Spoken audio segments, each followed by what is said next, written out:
I know it's late in the afternoon, but we have a really special guest, and it's quite an honor for you to be here with us, Jack. You're doing so many incredible deals all over the world, but the thing that we're talking about today is investing in a modern America, something that you have been at the forefront of for a very long time in many different capacities. And I would love for you to just share a little bit about who you are, what you've been doing, and then we can talk about some of the investments you're making now. Sure. Well, thank you. Thank you for having me. It's great to be in West Palm Beach. Yeah. So my quick background was part of the group that had started PayPal many years ago. And then to fast forward a little bit, I still work with Peter Thiel, help run his investment group called Thiel Capital. And then I started my own venture capital fund in Arizona, which is where I live. When we sold PayPal, I got out of the onerous tax regime of California and escaped to better tax climates, which I'm sure you all are very familiar with here in Florida.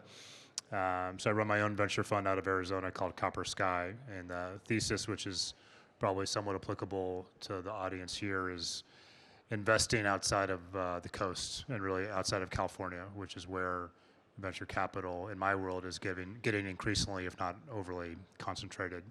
And so we live in a big, amazing country with talented, smart people all over the place. They're not all concentrated in Palo Alto, California. So my job is to go out and find them. So that's why it's great to be here in West Palm Beach. Thank you. Well, our entire focus is how do we lead U.S. cities into a modern and prosperous future? And Jack, for us, we believe that this headlines are dominated by AI and data centers and trillion-dollar valuations, and yet our cities are on fire, they're flooding. And how do we bridge this gap between all the innovation that's taking place all across the country, and yet it's never, public infrastructure and people on the front lines of this work never have access to it. And you are investing in some of the most incredible innovations. How do we bring that out to the world and really solve a lot of these problems? Yeah, so central to what I do with the venture fund that we started, again, Copper Sky, is looking at places like here, West Palm Beach, where it's almost like a basic arbitrage in the sense that you can leave New York and you can move to this area and the quality of life is quite good and the cost of living comparatively is quite low, and the list of advantages go on and on. So when you're building a new ecosystem where, whether it's here in West Palm Beach or where I live back in Arizona, how can you focus on that and how can you really drive that advantage further? Because as you drive that advantage further, you're just going to continue to attract more and more people because, in Arizona, it's kind of our favorite national pastime to bash on California. And I would assume it's somewhat of a similar national pastime in Florida to bash on New York. And we love our New York friends just as much as we love our California friends. But as this kind of natural exodus migration out of both of those states, which I think is going to continue for the rest of our lifetimes, literally, places like Arizona, Florida are going to be huge beneficiaries. And so like we were talking about earlier, there's a degree to which you just kind of want to get out of your own way because people are going to come here regardless. And if you can build, a city of tomorrow, so to speak, to help hasten their moves, then all the better. So you were also mentioning that in order to build this ecosystem, there are certain ingredients that are necessary, and I'd love for you to share a little bit about that. So quality of life, which you already, again, had that box checked to begin with, but if you can enhance that and make that better, then that's great. Transportation hub, you have that can always get better. In Arizona and Phoenix, we have a great airport. It's great for domestic travel. We still have a long way to go with respect to international travel. Like I just flew in this morning from Hong Kong via Los Angeles. You have an amazing airport down the road in Miami, but as you look to build out the airport here and make it better serving for the rest of the country and even get into international travel, that can only help. What else? Schools are actually a very important component. I was talking to a friend today about this at lunch. When all of our fancy friends move down here from New York and they want to send their kids to the fancy schools they're used to back in the Upper East Side, you can't make those schools overnight. There's no magic potion for that. And so what do you do? Because the tiger mom wants to make sure that Johnny or Susie gets into the best school. And if there isn't the Dalton equivalent in West Palm Beach, then maybe the tiger mom doesn't approve the move. So that's a tricky one, and that's harder to solve because building world-class schools from scratch, there's no magic potion for that. And we see that in Arizona. We've been very bad at spending on public education. And so the solve for that, after decades of underspending on public education, is we've developed probably the best charter school system in the country. But for people that are just true advocates of public schools, and I think public schools are great when they function, but it's hard. And so trying to figure out education, whether it's public, private, charter, that's another really important ingredient because that'll be a sticking point and a bottleneck. And you see that to a certain extent, I think, in South Florida as well. But it's not unique to South Florida, it's everywhere. So this morning we had Mark Ganzi, the CEO of Digital Bridge, talking about we can't have a conversation not talk about AI. I mean, it's just one of those. And we were talking about the importance of AI infrastructure for global competitiveness and national security, actually. And I'm curious, what are some of the investments or sectors that you're looking at right now and that you're most focused on? So we take kind of a generalist approach, so kind of sector agnostic. And with the du jour topic of AI, which everyone likes to talk about, I think at some point we're going to get to a stage where we just stop talking about AI. It'll just become so ubiquitous, so pervasive. It's kind of like for the older people in the room, like when the internet came around and people are like, well, we're doing the internet of this, that, and the other. It's like, okay, well, the internet is now everywhere, so we can stop talking about it. And I think AI is hopefully getting close to that point. So we don't have to call it out uniquely about being such a special ingredient, because the ingredient is truly pervasive. It's ubiquitous. And the great thing about this pervasive, ubiquitous ingredient is that it's not geofenced to only work in Palo Alto. It works just as well in West Palm Beach as it does in Phoenix, as it does in Fort Worth or Fort Wayne or Fargo or all points in between. And it's a great equalizer, and it's a great force multiplier. So you can achieve more growth, more revenue, all things being equal, and you can do that, all things being equal, with less overhead. And so it's probably a technological innovation unlike any that we've ever seen, and it's great in the sense that it's truly democratized and can be used as an ingredient in a startup no matter where you're based. So you literally don't have to be based in a Palo Alto or the equivalent to use AI in your startup. And so for these other ecosystems, whether it's here, Phoenix, elsewhere, that can be a huge kind of win in the sale to help build the ecosystem out further.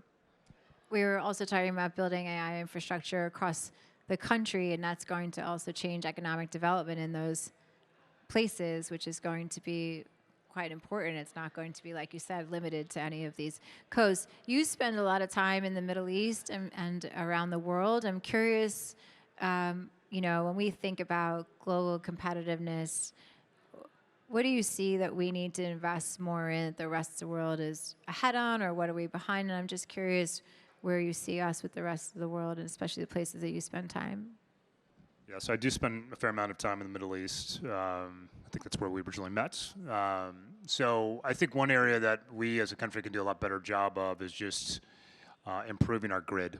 Our grid is very old, and it's kind of on its last legs, so to speak. And AI topic withstanding, it just needs to be improved. And I would hope that it's a nonpartisan, bipartisan issue on which we all could agree, because we all benefit from it. And so, but that will require a lot of CapEx spend in order to achieve that. Now, can that CapEx spend be accelerated or catalyzed by our du jour topic AI? Perhaps, but I also think there's a degree, which is a much longer conversation, and we only have 10 minutes, so we won't try to solve it now, but I think there's a degree to which there's probably some euphoria within the AI topic. So some people use the word bubble. I would agree with that generally, and whenever that resolves itself, there'll probably be a lot of winners, and there'll probably also be a lot of losers, and there'll probably also be tens, if not hundreds of billions of dollars that will literally go to zero. So I don't know if AI CapEx spend is the most permanent, if it's the best permanent catalyst to improve our grid. But if I had to give you one answer of what we could do, especially for building Tomorrow.City, is just we need to improve our grid. It's desperately important no matter what we're trying to do. You mentioned Arizona a lot, obviously, and you're here as well. What kinds of, do you see different kinds of entrepreneurs, or you're being pitched differently in some of these places? And you mentioned Arizona, but are there other places that you're finding innovators and entrepreneurs that you're investing in? Tell us a little bit about the rest of the country. Yeah, it's interesting because the valuations when you get outside of the coast, and if you get outside Silicon Valley, I mean the big benefit is that these valuations are just far, far, far less expensive.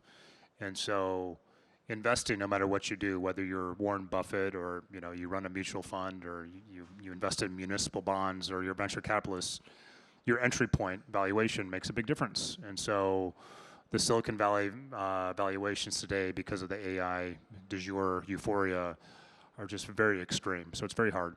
And so if you get outside of that little bubble, valuations are very discounted. And so that's a great entry point.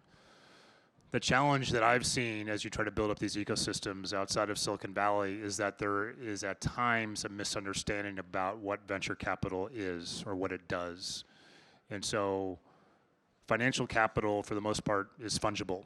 But what isn't fungible are the expectations that come with different types of financial capital. So for example, if I give you money, I expect you to go out and want to shoot the moon. And if you take my money and say, okay, Jack, I'm going to take the $2 million check that I give you for the Series A deal, and you're going to go work your tail off and go through blood, sweat, and tears, and whatever trials and tribulations you may have to endure. And if you're satisfied with selling the company, say, for $50 million, which, by the way, is an amazing outcome, God bless, it's the American dream, that's not good enough for my money. That doesn't meet the expectations. And so, and that's no offense to you and those aspirations, but venture capital expects to shoot the moon, and I need to have another zero on that. And it's not because I'm being precious about that outcome. It's just I manage other people's money, and they put me in a bucket where they expect certain types of returns, and my math just doesn't work unless my best performers, like you when you sell your company, is a $500 million outcome versus a $50 million outcome. So what I find, coming back to your question, is that when you get to these non-coastal up-and-coming ecosystems, you're still kind of scaling the learning curve about what venture capital is, because oftentimes it has kind of this kind of mystical, sexy reputation of being in some way a better form of capital. It's not. Honestly, it's not. You can go get money from Wells Fargo. You can max out your credit cards. You can get a loan from your mother-in-law. It doesn't matter. Those are all forms of capital. They're all equally good, but they come with different expectations. And so if you take money from a venture capitalist, they're going to want you to be very, very aspirational. And if you're not prepared for that, then you should go somewhere else for that check. So how do you square that when you're out in the middle of the country, finding these entrepreneurs and making sure that the ecosystems around them are mature enough to be able to have those moonshot aspirations? Do you have to bring in more support? Like, it's just that you're looking for that, I don't mean diamond in the rough because there's so many innovators everywhere, but like finding that person who's got that moonshot inspiration, like get to where you're looking. Well, the good news, it cuts both ways. So oftentimes, because these non-coastal geographies are not used to being showered with relatively easily available capital, there's a degree of austerity or pulling yourself up by your bootstraps, frugality, however you want to call it. And that's great. And I'd much rather have that than not. So I know if I invest in someone, they're going to watch every penny more than the young entrepreneur in Palo Alto that's used to having SoftBank or one of these other groups, not to pick on anyone, come in and write hundreds of millions of dollars of checks all the time. So money it's almost too easy in those places. So there isn't enough frugality or austerity. So that's the good news, that you have this mentality that is a much better starting point than it's not. The trick is, and this is my job, is like trying to figure out how do you pair that grit, so to speak, that financial grit, with the grandiosity that I really need. So grit and grandiosity, I stole this from one of my VC buddies, so I didn't coin it myself, but this is literally, that's the magical combination. and it's hard to find. And so, I mean, my job, if you had to really distill it down to its core, is that I sit down with you as an entrepreneur and I'm like, okay, you're an aspiring actress or musician or whatever it may be. And if you do enough of these discussions, you kind of develop a 10,000 hour-esque expertise of, do you have the chops? Do you have that sparkle in your eye, or whatever it may be? And I just try to suss it out. And that's why, one of the first natural questions, like, okay, well, where do you see your business in 2, 5, 10 years? And if you say, well, I'm going to sell it and for $50 million and go play golf, then God bless you. But here's the business card of my friend at Wells Fargo, and go have a chat. Or go max out your credit cards, or go talk to your mother-in-law. But my money's not the fit. I know we just have a couple more minutes. I just want to ask you, there's a lot of talk about places like Ohio, for example, or, they're really, friends with the guy who runs Jobs Ohio, and just from Anduril and all the other, Joby, I think, has a factory there.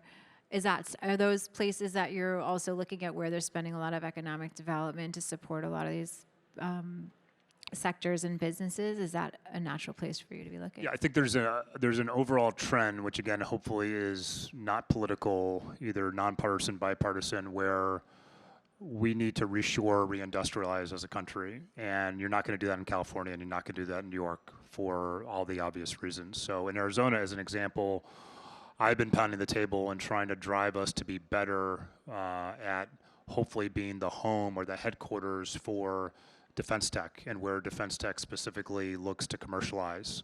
So we lost the Anduril deal ultimately to Ohio, so that was very, very frustrating. So it's picking at a scab, but it doesn't matter. As an American, they had to go build what they're going to build somewhere, and it just wasn't going to be in California. But all these other places, Florida, West Palm Beach included, as our country reindustrializes, reshores, like I literally just came from Hong Kong and was talking to people this past weekend, is that, 10 years ago, we don't make anything here anymore.